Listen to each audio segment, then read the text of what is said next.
Chers amis, merci d'être avec nous. Vous l'avez peut-être entendu tout à l'heure dans ma petite annonce. J'ai découvert en préparant cette table ronde qu'il existait donc une industrie 4.0.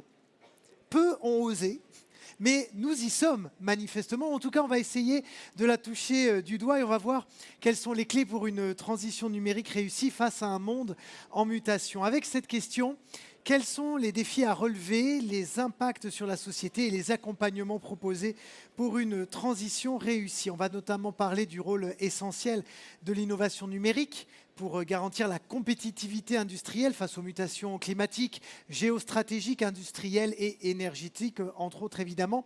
Et on va accueillir nos invités que je vous demande évidemment d'applaudir chaleureusement à chaque fois que l'un d'eux ou l'une d'elles va monter. On va commencer par Jérôme Faul, président d'Innovacom. C'est maintenant. Je teste un peu vos applauses. C'est une société d'investissement, bienvenue, installez-vous. Société d'investissement dont la vocation est l'innovation numérique sous toutes ses formes et pour toutes les applications. Jean-Denis Muller, directeur général de l'association des instituts Carnot, destiné à favoriser la recherche partenariale, c'est-à-dire à la conduite de travaux de recherche menés par les laboratoires publics en partenariat avec des acteurs socio-économiques et notamment avec les entreprises. Cyril Chapon est également avec nous, directeur transfert à la SAT West Val. Oh là là, il y a des fans. Directeur, qu'est-ce que je disais? Oui, directeur transfert à la SAT West Valorisation, la SAT en charge du transfert de technologies en Bretagne et en Pays de Loire. Et cette table ronde sera modérée par Candice Lamoureux, qu'on applaudit encore plus fort, qui est chargé de marketing à la SAT West Valorisation. Chers amis, vous avez 40 minutes. À tout à l'heure. Bonjour à tous, bienvenue à la table ronde numérique. Donc nous allons parler de la transition numérique. En effet, on va commencer par un chiffre. Vous savez que 26%, les entreprises sont 26% plus rentables que leurs concurrentes après avoir atteint leur maturité numérique. L'innovation numérique se présente en effet comme un catalyseur pour les industriels afin d'assurer leur compétitivité dans un monde en pleine mutation. Quand on entend mutation, on va pouvoir parler des changements climatiques, des dynamiques de géostratégie industrielle, mais aussi des enjeux énergétiques. Et pour ce faire, les entreprises doivent repenser leur modèle, entièrement leur modèle opérationnel, et faire face à de nouveaux paradigmes technologiques. Au cours de cette table ronde, nous avons essayé de comprendre comment accompagner les entreprises, mais également quels sont les freins et les verrous à lever pour que cette transition puisse se faire sans souci. Je suis accompagnée, donc, comme on l'a pu les présenter, de 3 intervenants. Donc Jérôme Faul aussi, pour expliquer un petit peu le parcours aussi. Vous avez étudié à Polytechnique, excusez-moi, et à Télécom Paris Tech. Vous êtes start-upper dans l'âme, on peut le dire. Hein. Vous avez commencé dans les années 90 à la Silicon Valley. Et la Capitale Innovation, vous êtes apparu comme une évidence. Et c'est pour ça qu'aujourd'hui, vous êtes aussi président d'Innovacom. Nous avons également Jean-Denis Muller. Donc, Jean-Denis Muller, vous avez un parcours très axé numérique, hein, puisque vous êtes ingénieur informatique et intelligence artificielle. Et vous avez travaillé dans de grands groupes, notamment chercheur à l'IBM et au CEA. Vous avez également fondé votre propre laboratoire d'intelligence artificielle en 2005 et rejoint la direction de grands groupes comme l'Office national d'études et de recherche aérospatiale. Et puis, vous avez rejoint en tant que directeur général l'association des réseaux Carnot. Et nous finissons par Cyril Chapon. Vous, ça fait 25 ans que vous accompagnez la valorisation. Ça ne rajeunit pas. Et vous avez commencé à l'université de Reims, puis vous avez été responsable valorisation à l'université de Rennes 1. Et vous êtes devenu directeur adjoint de Bretagne Valorisation, qui est devenu aussi, en 2012, la SAT West Valorisation. Excusez-moi. Voilà. Donc, pour comprendre ces enjeux, on va commencer par vous, Jean-Denis Muller. Êtes-vous d'accord avec ce constat que la transition numérique est obligatoire afin d'assurer la compétitivité des industries? Comment voyez-vous cette transition? Alors, tout d'abord, tout le monde sait qu'on n'a pas une transition en ce moment. Vous l'avez dit en introduction. Les transitions se bousculent en ce moment, entre l'énergie, la géopolitique et la géostratégie industrielle. Et puis voilà, le numérique, le changement des mentalités des salariés aussi, hein, qui voient leur travail de façon différente. Donc tout ça fait que ça nécessite une transformation dans les entreprises. Et il se trouve que le numérique, alors par numérique, on entend finalement l'utilisation d'algorithmes de plus en plus sophistiqués pour optimiser, pour aider à prendre des décisions, voire pour automatiser les opérations de façon extrêmement profonde. Bon, avec ChatGPT, on voit jaillir des résultats de recherche voilà, qui sont en gestation, je dirais, depuis des dizaines d'années et qui explosent en ce moment parce que voilà, il y a un ensemble de facteurs qui font que c'est maintenant que ça arrive sur le marché. Mais ce n'est qu'un wagon parmi tout un train qui est en train de déferler. Il faut s'attendre à beaucoup d'autres surprises, on ne va pas être déçu. Et ça nécessite pour les entreprises françaises en particulier, qui ont peut-être parfois pas pris conscience suffisamment de cette nécessité, de s'approprier ces technologies. Alors s'approprier, c'est pas simplement acheter chez un Américain la dernière version de ChatGPT et l'installer dans un équipement. C'est vraiment investir, comprendre, faire de la recherche. Et il se trouve que dans ce domaine, les chiffres le montrent, la France est plutôt en retard. Les industriels français n'investissent pas assez en R&D. Et c'est pour ça que nous, les Carnot, on a été créés. En fait, c'est pour favoriser ces contacts entre les industriels et les laboratoires. Parce qu'il se trouve que sur ces technologies numériques, la France est plutôt très bien placée, voire est leader mondial. On sait que les patrons de tous ces laboratoires d'IA américains sont français, ont été formés en France. Et il reste du monde, il y a des laboratoires de meilleur niveau mondial en France. Et nous, on essaie de pousser pour que ces partenariats s'instaurent. Et au passage, d'ailleurs, on lance une centaine de startups technologiques par an. Tous les ans, on lance 100 startups pour favoriser ces contacts. Donc oui, il faut encore une meilleure appropriation de ces technologies par les entreprises. Merci beaucoup. Jérôme Faulk, vous, comment voyez-vous ce constat Vous accompagnez beaucoup de startups. Pouvez-vous nous donner aussi des exemples Quels sont les succès? Peut-être des futures licornes aussi, également chez vous? Oui, merci. Puis bonjour à tous. Alors, je ne sais pas, on avait le droit à un slide, non? Je ne sais pas si on peut le passer à un moment donné, ou sinon on n'a pas. Bon, c'est pas forcément très grave. Moi, pour rebondir sur ce qui vient d'être dit, et on est dans un contexte de start-up avec aujourd'hui un fort enjeu d'industrialisation ou de réindustrialisation du pays et de l'Europe. Et donc, si effectivement les transitions numériques des entreprises existantes leur apportent un fort avantage compétitif, des gains de productivité, enfin, et tout ce qui va avec, on a la chance, quand on part de zéro avec une start-up, de pouvoir être quelque part numérique dans l'âme. Et aujourd'hui, alors c'est évidemment une banalité de dire ça, que le numérique est partout. Et il est y compris très très présent dans les entreprises très très industrielles. Donc moi je voulais citer quelques exemples et vous les montrer, donc je voulais faire un peu de tête. On a par exemple dans nos portefeuilles une start-up qui fait des avions électriques, des avions de transport régionaux électriques, et on espère que d'ici 2030 on pourra faire effectivement des courtes distances de façon complètement décarbonée. Aujourd'hui, cette start-up a 150 salariés. Alors là-dedans, évidemment, vous avez des mécaniciens, vous avez des électriciens, vous avez des motoristes. Mais je ne sais pas si vous avez une idée, je vais peut-être faire un petit sondage dans la salle. Sur 150 salariés, combien sont dans le service informatique, entre guillemets, à votre avis? 2? Voilà, donc on a un spécialiste ici, donc effectivement ils sont 50.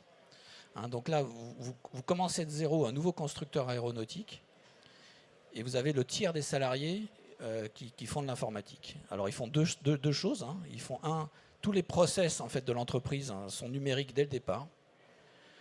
Et alors c'est pas étonnant que le fondateur de cette start-up, il travaillait avant à la digitalisation chez Airbus, donc il a bien vu les avantages que ça apportait. Et donc quand il a monté sa boîte, il a dit moi je fais une boîte nativement numérique dès le départ. Et c'est assez impressionnant, moi j'ai vu ça nulle part, vous vous promenez dans les usines, il n'y a pas un papier qui traîne. Donc entre le bureau de conception, le passage des commandes par le service d'appro, la commande des machines-outils qui vont fabriquer les pièces, les bancs de test derrière, tout ça c'est complètement numérique et ça passe d'un poste de travail à l'autre, c'est corrigé s'il y a besoin, etc. etc. Donc il y a tous les processus de l'entreprise qui sont nativement numériques et il y a évidemment l'avion en lui-même qu'on est en train de fabriquer qui va être très très fortement communicant, qui va communiquer en permanence, qui va collecter de la data pour faire de la maintenance, pour préparer les opérations. Et donc vous avez aussi des gens qui travaillent sur les opérations une fois qu'on sera parti en vol. Donc c'est un premier exemple de montrer que voilà, quand on démarre de zéro, c'est le grand avantage compétitif des startups, c'est de ne pas hériter d'un existant. Et donc on peut intégrer dès le départ les avantages que procure le numérique sur les différents processus. Et donc c'est l'occasion aussi de dire que le numérique en tant que tel, ça n'a pas tellement de sens en fait, ça doit servir un objectif. J'avais été assez frappé il y a quelques années, j'avais visité l'école 42 de Xavier Niel, où on forme des informaticiens, et le patron de l'école me disait est-ce que tu n'as pas des sujets de stage pour nos étudiants, parce qu'en fait ils étudient l'informatique, ils sont entre eux, et toutes les idées de projets qu'ils ont sont des projets d'améliorer un peu la façon dont on va gérer des programmes et autres, donc ça reste dans l'entre-soi. Et donc ils cherchaient des cas d'application, et donc c'est ça qui est super important, c'est qu'effectivement le numérique doit servir à quelque chose, doit servir à des cas d'application, et donc il faut le concevoir dès le départ. En fait, toutes les technologies numériques, l'intelligence artificielle en particulier, qui sont aujourd'hui embarqués en fait dans toutes les industries et dans toute l'activité en fait que l'on veut mener. J'ai 2-3 autres exemples, si je peux continuer. Oui, vous avez encore le temps. Donc après les avions, je peux vous parler par exemple. On parlait d'enjeux environnementaux, d'économie circulaire. Nous, on a une boîte qui, par exemple, fait des puces RFID sous forme de fil que l'on peut coudre dans des vêtements. Et donc là, on va intégrer du numérique dans du textile, ce qui est a priori aussi peut-être un peu antinomique, mais dès le départ, en ayant l'idée que les vêtements, ils vont pouvoir avoir un deuxième usage, donc on va pouvoir suivre en fait leur cycle de vie grâce à une petite puce qu'on aura intégrée dès le départ, au moment où on aura cousu des boutons ou bien fabriqué le vêtement en général. Un troisième exemple qui me vient en tête, c'est dans l'industrie toujours, pour rester sur le domaine de l'industrie, ce sont les jumeaux numériques. Aujourd'hui, vous avez beaucoup d'usines qui sont des grands bâtiments dans lesquels vous avez de la tuyauterie, vous avez des vannes, vous avez des pompes, et souvent, vous n'avez pas en fait des plans qui sont à jour. Et quand vous voulez faire une modification dans votre usine, par exemple remplacer des chaudières au mazout par de l'alimentation électrique, il y a tout un tas de choses à remplacer. Vous ne connaissez pas à l'avance, vous ne connaissez pas exactement dans quel état est votre usine, où sont les différentes parties, qu'est-ce que vous avez comme composants parce que vos plans ne sont pas à jour. Donc nous, on a une boîte dans nos portefeuilles qui font automatiquement des jumeaux numériques. Donc vous placez un lidar dans l'usine, ça va scanner automatiquement en 3D, et avec de l'intelligence artificielle, on va être capable d'associer à chacun des points qu'on aura scannés des objets constitutifs de l'usine, et donc on va pouvoir créer en quelques jours, au lieu de quelques mois, en fait un véritable jumeau numérique de cette usine pour pouvoir lui permettre de passer à une nouvelle étape dans son développement. Donc voilà trois exemples pour montrer à quel point, et sur des cas relativement variés, le numérique imprègne complètement aujourd'hui tous nos processus industriels et donne des avantages compétitifs à les gens qui l'utilisent correctement, et a fortiori si ce sont des startups qui ont démarré sur un mode nativement numérique. Merci. Donc on voit que le numérique, c'est important pour pouvoir se différencier, mais je suppose qu'il y a des freins observés. Cyril, justement, quels sont les freins, notamment côté SAT, pour investir dans les projets numériques, et justement, comment les SAT se fédèrent-elles pour structurer cette filière qui semble primordiale ?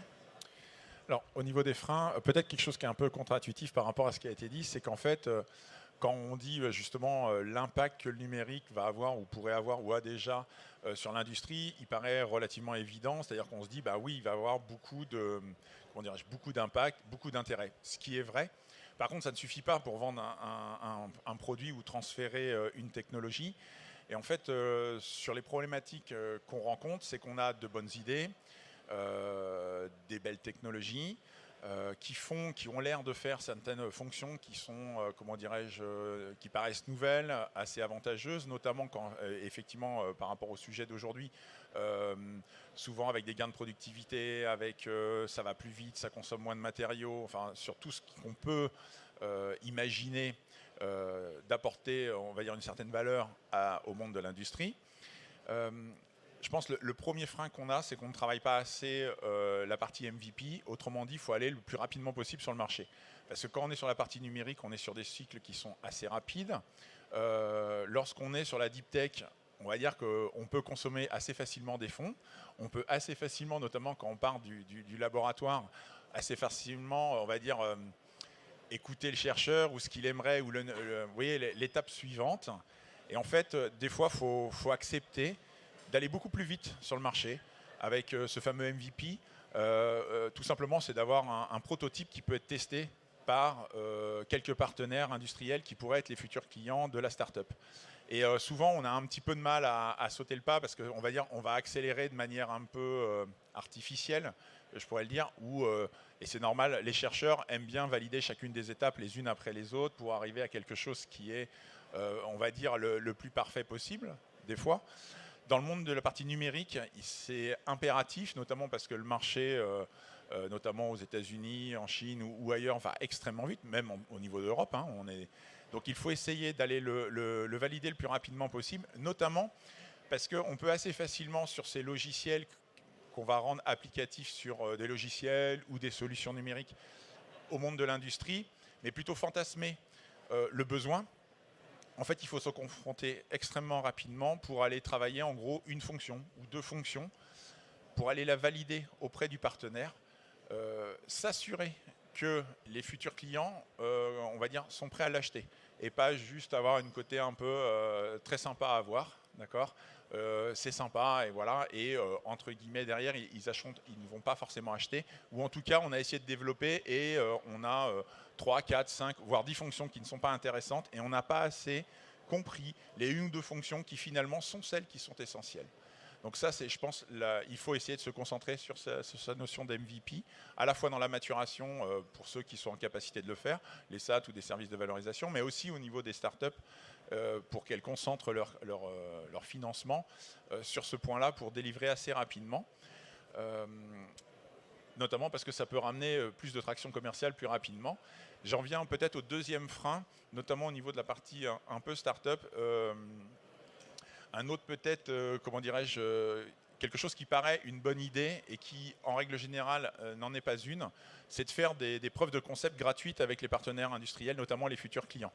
C'est-à-dire qu'on va avoir tendance à leur mettre à disposition, peut-être le MVP que je disais tout à l'heure, mais gratuitement. Il faut essayer, je pense, de travailler plutôt des co-développements. Alors, c'est souvent un peu plus long à faire, parce que c'est assez facile de prêter à un industriel ce MVP, lui dire test, mais en réalité, c'est ça que j'appelle un peu la mauvaise idée, c'est qu'on va avoir un retour, mais quel est ce retour? Il n'a pas payé, donc il n'a pas vraiment démontré s'il en avait une valeur pour lui, si c'était vraiment critique. Comme il ne paye pas, il le teste, c'est sympa. Par contre, il ne s'est pas vraiment impliqué dans le retour qu'il va vous en faire, puisqu'il ne paye pas. Donc vous voyez, on n'est pas sûr de la validation au final de cette preuve de concept. C'est un peu dommage. C'est compliqué aussi, vous le savez bien, de faire payer quand ça a été gratuit, notamment pour le premier client ou les deux premiers clients qui ont un peu, partenaires au départ, pour les transformer en clients. Je pense qu'il faut investir à essayer de transformer ces premiers contacts en les transformant vraiment en une sorte de co-développement pour finir le produit avec les premiers clients, parce qu'on va avoir une vraie validation marché, une sorte de track record sur les premiers clients. Je pense que normalement ça intéresse plus les investisseurs d'avoir ces éléments-là, pour une levée de fonds, pour une vraie démonstration. Sinon, on va avoir tendance à ne pas comprendre pourquoi on n'arrive pas à vendre. Et vous voyez, on tourne un peu en rond. Pourtant, on a fait beaucoup de développement, on y a passé beaucoup de temps, vous voyez. Et donc, je pense qu'il faut investir un peu moins de temps sur cette R&D, un peu plus de temps sur un peu une démarche de BizDev pour aller trouver ces quelques partenaires. Et pour moi, c'est plus payant là-dessus. L'autre élément, alors il y en aurait un qui va être évidemment le travail qu'on fait au niveau de l'équipe, évidemment, j'ai envie de dire, donc je ne vais pas focaliser dessus parce que ce n'est pas vraiment spécifique au sujet. Peut-être sur la partie numérique appliquée à l'industrie, travailler à connaître le cycle du changement dans les entreprises qu'on veut cibler. Parce que si on parle industrie et qu'on parle numérisation, normalement, ça veut dire qu'on se positionne dans un peu de changement dans certaines de ces industries. Certaines y sont déjà passées, donc ce sera plus facile. Mais sur celles qu'on adresse, Par exemple, le BTP, on pourrait prendre le BTP et tout ce qui va être impression 3D. Le switch n'a pas encore eu lieu. Donc il y a une phase de lancement, de changement. Donc ça va être de travailler notamment avec des utilisateurs pour vraiment comprendre, c'est les 2 points que j'ai dit un peu avant sur le mécanisme, mais vraiment travailler aussi à identifier le cycle d'achat. Autrement dit, qui est réellement le décideur. Donc essayer de travailler au niveau des entreprises, notamment certains grands groupes ou ETI, à avoir des ambassadeurs, c'est-à-dire des gens qui en interne soutiennent votre projet et entre guillemets, puisqu'ils doivent le vendre en interne, donc il faut avoir des relais parce que tout seul au niveau de la start-up, en fait c'est pareil, on aura du mal à comprendre pourquoi on n'avance pas, mais il faut vraiment identifier quelques postes critiques entre les utilisateurs qui peuvent eux les vendre, et ça va dépendre aussi de l'organisation au niveau des entreprises, de leur taille. J'ai pas une recette miracle là-dessus, c'est sur chaque filière qu'on veut adresser, de voir un peu au niveau de la taille des entreprises, finalement, est-ce qu'il n'y a pas 2 personnes critiques qu'il faut essayer de convaincre pour arriver finalement à ce que l'entreprise, après, fasse un achat là-dessus. Donc voilà, pour 3 freins. Peut-être, puisqu'il y avait une dernière question sur qu'est-ce qu'on essaye de faire au niveau des SAT, par exemple, sur certaines des actions. Alors il y en a une, c'est que peut-être vous êtes au courant, mais l'État a lancé un certain nombre de filières prioritaires qui s'appellent les SNA, donc Stratégie nationale d'accélération. Il y en a 17. On va dire que les SAT, avec un certain nombre d'organismes nationaux de recherche ou d'écoles, pilotent ou copilotent, puisqu'en règle générale on est 2, et on essaye de financer des maturations et des prématurations sur ces filières stratégiques. Et on a édité un petit book, donc vous en avez un sur la 5 et 6G, et il y en a qui sortiront. Voilà, vous l'avez ici sur la table, vous avez Salomé qui en a d'autres exemplaires, n'hésitez pas. Et en fait, on va en sortir un certain nombre sur les 17 SNA. On retrouve des technologies, on retrouve des overviews un peu de l'axe technologique ou de la filière, un certain nombre de partenaires dedans, voilà, pour essayer de favoriser l'émergence à la fois de ces filières, alors sur celles qui sont, il y en a qui sont un peu plus matures, d'autres qui sont en émergence, mais pour essayer de faire, comme l'a dit un peu Jean-Denis, créer des ponts entre recherche publique et le monde de l'entreprise, et notamment de la partie industrie. Voilà. Merci. Pour préciser, les books seront disponibles juste après aussi à l'allée centrale, donc vous pourrez vous servir. Je vois quand même qu'il y a une dissonance, je trouve, entre le fait de vouloir aller vite dans cette transition, l'importance d'aller vite, mais aussi l'acceptation des entreprises. On en parlait justement, Jean-Denis, vous l'avez évoqué, on parle des freins, Cyril, vous avez évoqué le fait d'aller vite. Pourquoi cette différence, en fait, par exemple Jean-Denis, pourquoi on n'arrive pas non plus à se caler sur, vous évoquiez ChatGPT, pourquoi on n'arrive pas à se caler sur des modèles américains? Voilà. Alors, pour revenir aussi à la question des freins ou des difficultés, le numérique présente la caractéristique d'être potentiellement disruptif. Alors, qu'est-ce que j'entends par disruptif? Avec le numérique, vous pouvez changer les conditions d'un marché. Vous pouvez créer un nouveau marché.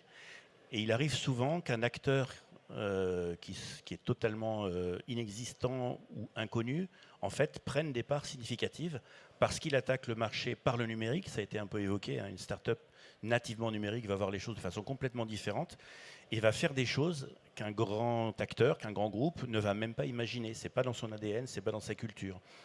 Alors c'est pas un frein, enfin c'est un frein pour les grands groupes d'être capables de suivre le bon rythme ou de se mettre plutôt dans les bonnes dispositions culturelles pour faire une réelle évolution à la bonne vitesse. Alors on sait qu'il y a certains résultats spectaculaires récents qui sont apportés par des acteurs américains. Alors si on creuse un peu, on voit que ce n'est pas les grands acteurs Google, Facebook qui sont à l'origine de la technologie. C'est des rachats de start-up qui elles-mêmes sont issues de laboratoires de recherche académiques américains. Donc en fait, ces disruptions de marché, parce qu'on parle là de business, elles sont issues de technologies qui ont su trouver leur chemin vers la start-up, qui ensuite a réussi à dealer, à se faire acheter, à avoir un partenariat avec un grand groupe qui, lui, a la puissance commerciale pour le diffuser. Et donc on voit arriver des choses qu'on n'avait pas vu venir. En fait, si on avait regardé un petit peu dans les laboratoires, on aurait vu que ces choses-là existent depuis 5, 10, 15, 20 ans, pas forcément au bon niveau de maturité, mais ce n'est pas des travaux qui émergent comme ça en quelques mois, c'est vraiment le résultat de très longs travaux. Donc le frein, en tout cas pour les grands groupes, à mon avis, c'est aussi la difficulté de se mettre dans un mode d'accueil de ces technologies et de souvent se faire surprendre par des acteurs qui n'étaient même pas des acteurs du marché. Donc ça, c'est aussi un sujet de réflexion, d'où encore une fois l'importance de bien comprendre et de maîtriser ces technologies, ne serait-ce que pour être capable de détecter des signaux faibles et puis éventuellement se préparer à rester soi-même un acteur. On sait qu'il y a beaucoup de grands groupes, quand on regarde 10-15 ans plus tard, ils ont disparu. Il y a des exemples extrêmement célèbres, comme Kodak, je ne vais pas revenir dessus, mais c'est souvent le cas en fait. Et donc, Jérôme, vous qui accompagnez aussi les startups financièrement, quels sont ces critères justement pour miser sur la bonne licorne, le futur projet qui puisse être, pas forcément racheté, mais jouer dans la cour des grands? Il n'y a pas vraiment de recette miracle. Bon, moi je crois que ce qui est très important quand nous on finance des entreprises, et c'est encore plus vrai aujourd'hui, alors qu'on connaît quand même une certaine crise dans nos domaines, c'est d'aller sur des sujets qui sont vus comme absolument essentiels, donc ce qu'on appelle des produits must-have, plutôt que des nice-to-have. Et souvent, on a quand même beaucoup de startups qui pêchent par cette idée voilà, qu'on a un produit sympa, qu'on sait comment le développer, et c'est relativement facile, et donc on y va. Donc ça peut avoir un petit succès au départ, mais en fait, dès qu'on est confronté à la moindre contrainte économique, les clients n'achètent plus en fait, parce que c'est simplement un truc qui est sympa, comme son nom l'indique. Nice to have, et donc on s'en passait avant, donc on peut très bien s'en passer après. Donc nous, ce qu'on essaie de faire, c'est d'aller sur vraiment des must-have, donc d'aller sur des technologies, bon là on parle de numérique quand il s'agit de numérique, qui ont la capacité de faire effectivement changer d'échelle la personne qui va l'acheter. On va gagner des facteurs 10, des facteurs 100, des fois des facteurs 1000. Je peux vous citer un exemple. On a une société dans nos portefeuilles qui fait du big data pour les opérateurs mobiles, en allant chercher des données dans les réseaux, et notamment les données de géolocalisation. Et c'est notamment cette société-là aujourd'hui dont la technologie est à la base du système d'alerte par SMS qu'on reçoit, FR Alert. Vous avez peut-être vu ça là, depuis un an que c'est mis en œuvre. Quand il y a eu la tempête en Bretagne, là, il y a quelques jours, on a reçu des messages d'alerte. Donc cette société aujourd'hui, elle traque en temps réel 1,5 milliard de personnes sur la planète, parce qu'elle a des clients sur le monde entier. Mais au début,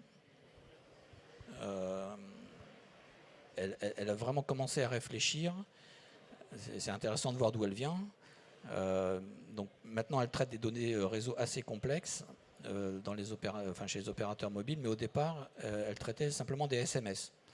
Donc les fondateurs ont été confrontés, peut-être comme chacun d'entre nous, il y a une douzaine d'années, au problème des SMS du Nouvel An, où à minuit 1 ou minuit 2, tout le monde envoyait ses vœux, et puis les réseaux étaient rapidement saturés. Donc ils ont fait très rapidement un calcul, en se disant c'est pas possible, parce que finalement les SMS, c'est très très peu de débit, donc il n'y a aucune raison que ça sature des réseaux de télécom. Et en fait, ils ont constaté que les logiciels étaient simplement très très mal développés.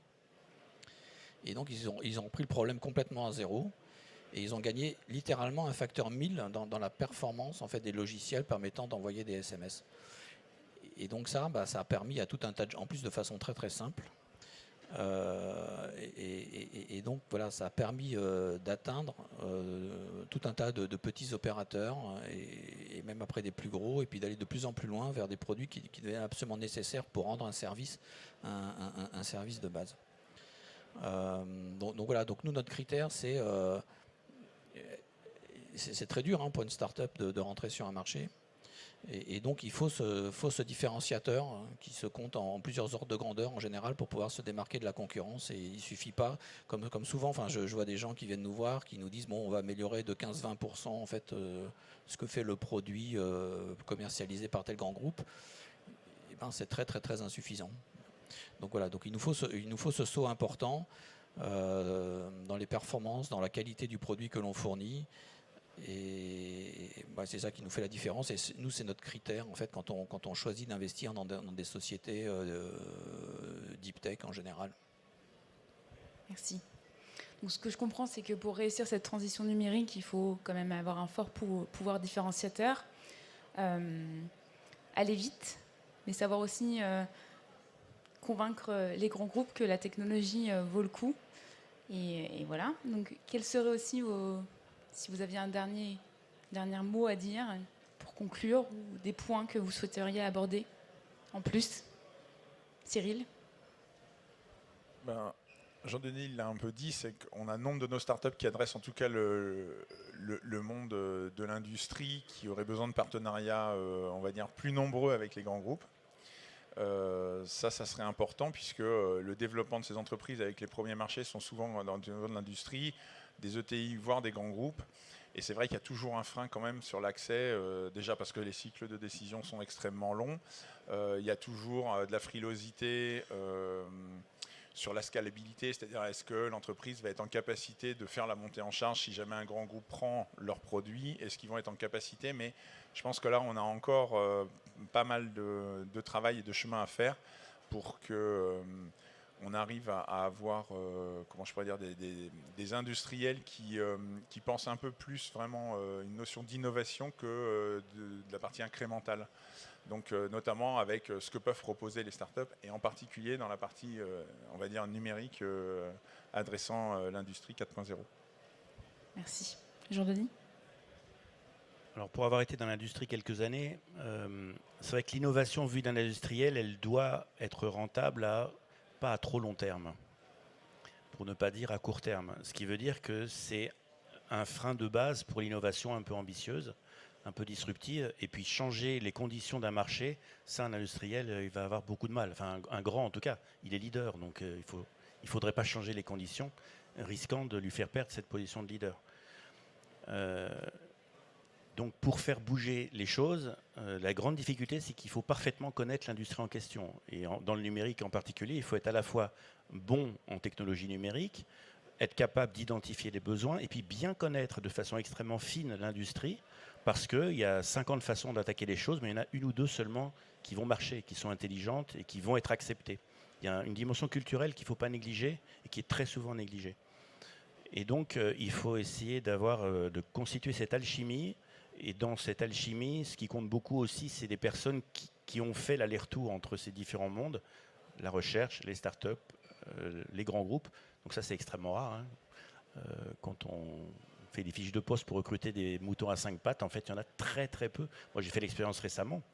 Vous avez 1 ou 2% des personnes qui répondent, d'ingénieurs, hein, qui ont cette capacité à comprendre et qui ont prouvé par un réel parcours qu'ils sont capables de comprendre ces différents points de vue. Et ces points de vue sont parfaitement respectables. Un point de vue d'un grand groupe, il est respectable. Le point de vue d'une start-up, il est respectable. Simplement, ils sont fondamentalement différents et malheureusement, bien souvent, peu compatibles. Et donc, pour trouver les conditions de faire émerger une innovation numérique, c'est vrai que c'est extrêmement compliqué et c'est très, très humain, en fait. Merci. Oui, je vais enfoncer peut-être un peu le clou. Bon, là, on parle de deep tech. Hein, donc les startups deep tech prennent en général le problème un peu à l'envers par rapport à l'entrepreneuriat, hein, puisqu'on va pousser de la techno plutôt que de répondre à un besoin client, a priori. D'ailleurs, je ne sais pas si vous connaissez la différence entre un chercheur et un entrepreneur. C'est qu'en fait le chercheur il transforme de l'argent en intelligence, et l'entrepreneur, on lui demande de transformer de l'intelligence en argent. Donc c'est a priori incompatible. Enfin, en tout cas, c'est l'inverse, hein, de ce qu'on demande à un entrepreneur par rapport à quand il était chercheur. Tout ça pour dire que, mais alors, donc il y a un gros inconvénient. Hein, si on a une techno, on pressent qu'elle va être utile à quelque chose, mais on ne sait pas forcément à quoi. Et donc il y a toujours un très très gros travail de marketing à faire. Et l'avantage, par contre, quand on est une start-up, c'est qu'on n'a pas besoin. On peut s'attaquer à une niche de marché, à une petite niche de marché, en fait. Hein. On n'a pas besoin, on n'est pas IBM, on n'a pas besoin d'aller s'adresser au monde entier avec toute une gamme de produits, un énorme réseau de distribution.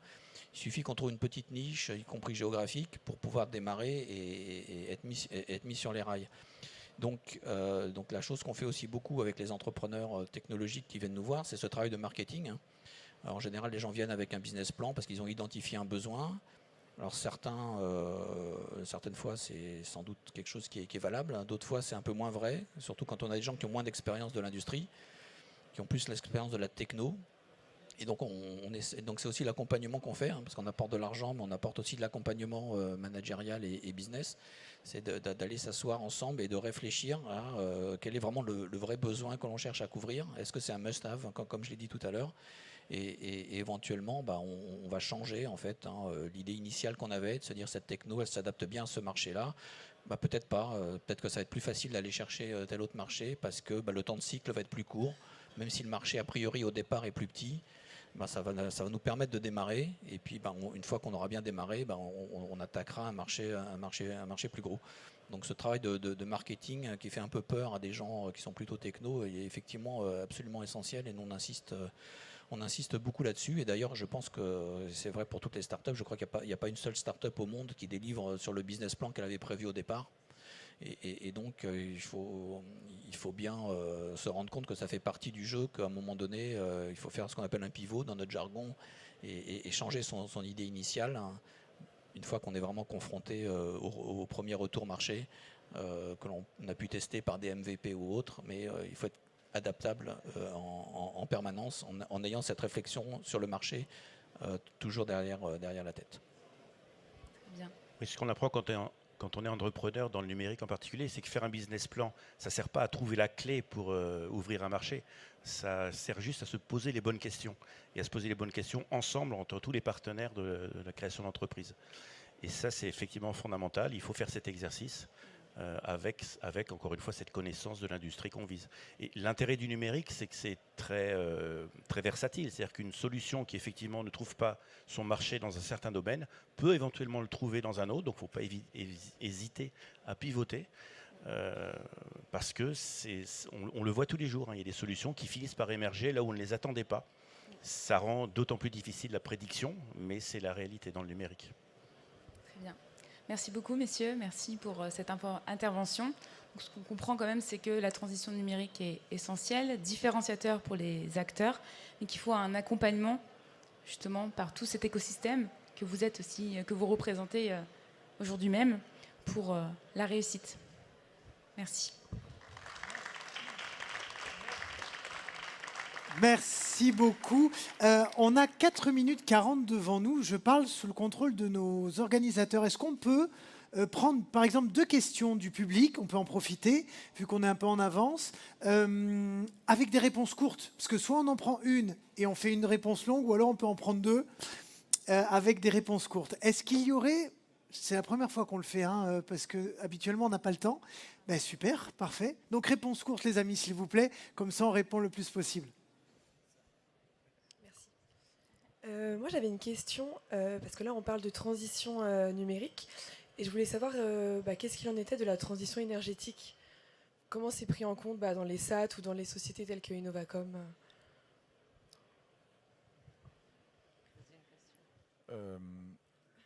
Alors, c'est compliqué de parler à l'échelle de toutes les SAT, mais la plupart des SAT ont intégré désormais dans leurs critères de sélection. Alors, sur les actifs de propriété intellectuelle, je ne saurais pas dire. Par contre, sur la partie investissement en maturation, de plus en plus, on va dire, la proportion des projets qui sont plutôt à impact positif pour lutter contre le réchauffement climatique est en augmentation. En tout cas, c'est clairement identifié dans les demandes de financement. Et puis, je pourrais rajouter, il faut savoir que la plupart des financements publics doivent être cotés au niveau des ODD, donc sur les impacts de développement durable, donc les objectifs de développement durable. Donc en gros, on est quasiment obligé, si on veut avoir un effet de levier sur les financements de la SAT, de l'avoir identifié si l'impact est plutôt, on va dire, va lutter contre le réchauffement, être neutre, ou alors à l'inverse, il y a peut-être encore quelques projets, mais ça diminue. Alors, je vous invite à rester, puisque la prochaine table ronde, c'est justement sur la transition écologique et énergétique des startups. Donc, on va répondre plus longuement à votre question dans un petit quart d'heure là. Une autre question. Oui, merci. Juste une question sur la relation entre les niveaux TRL et appétit de l'investisseur. Quand est-ce que l'investisseur commence à regarder? Je sais qu'il n'y a pas de réponse standard, mais d'après votre expérience, dans les domaines deep tech autres que le numérique. Merci. En règle générale, on trouve que c'est toujours trop haut. Je pense que tu pourrais dire l'inverse. Après, on doit essayer de travailler de plus en plus sur les projets de création d'entreprise. Alors, les SAT, mais je pense que tous les services de valorisation qui ont des capacités d'investissement en maturation, si on adresse la voie de valorisation start-up, on essaye de, comment dirais-je, soit de travailler en amont avec des fonds d'investissement, des start-up studios, soit on essaye de se mettre à leur place pour essayer de savoir justement, on va faire un MVP, mais un MVP en termes de développement qui peut interroger le fonds d'investissement. Sinon, vous voyez ce que je veux dire, on a fait un investissement, on est au milieu du gué, et il n'y a personne, ça entre en résonance avec personne. Après, c'est toujours... si on travaille en amont avec des fonds, c'est plus simple que si jamais on fait juste une extrapolation et qu'on ne les a pas trouvés. Oui, alors chaque confrère va avoir des règles un peu différentes.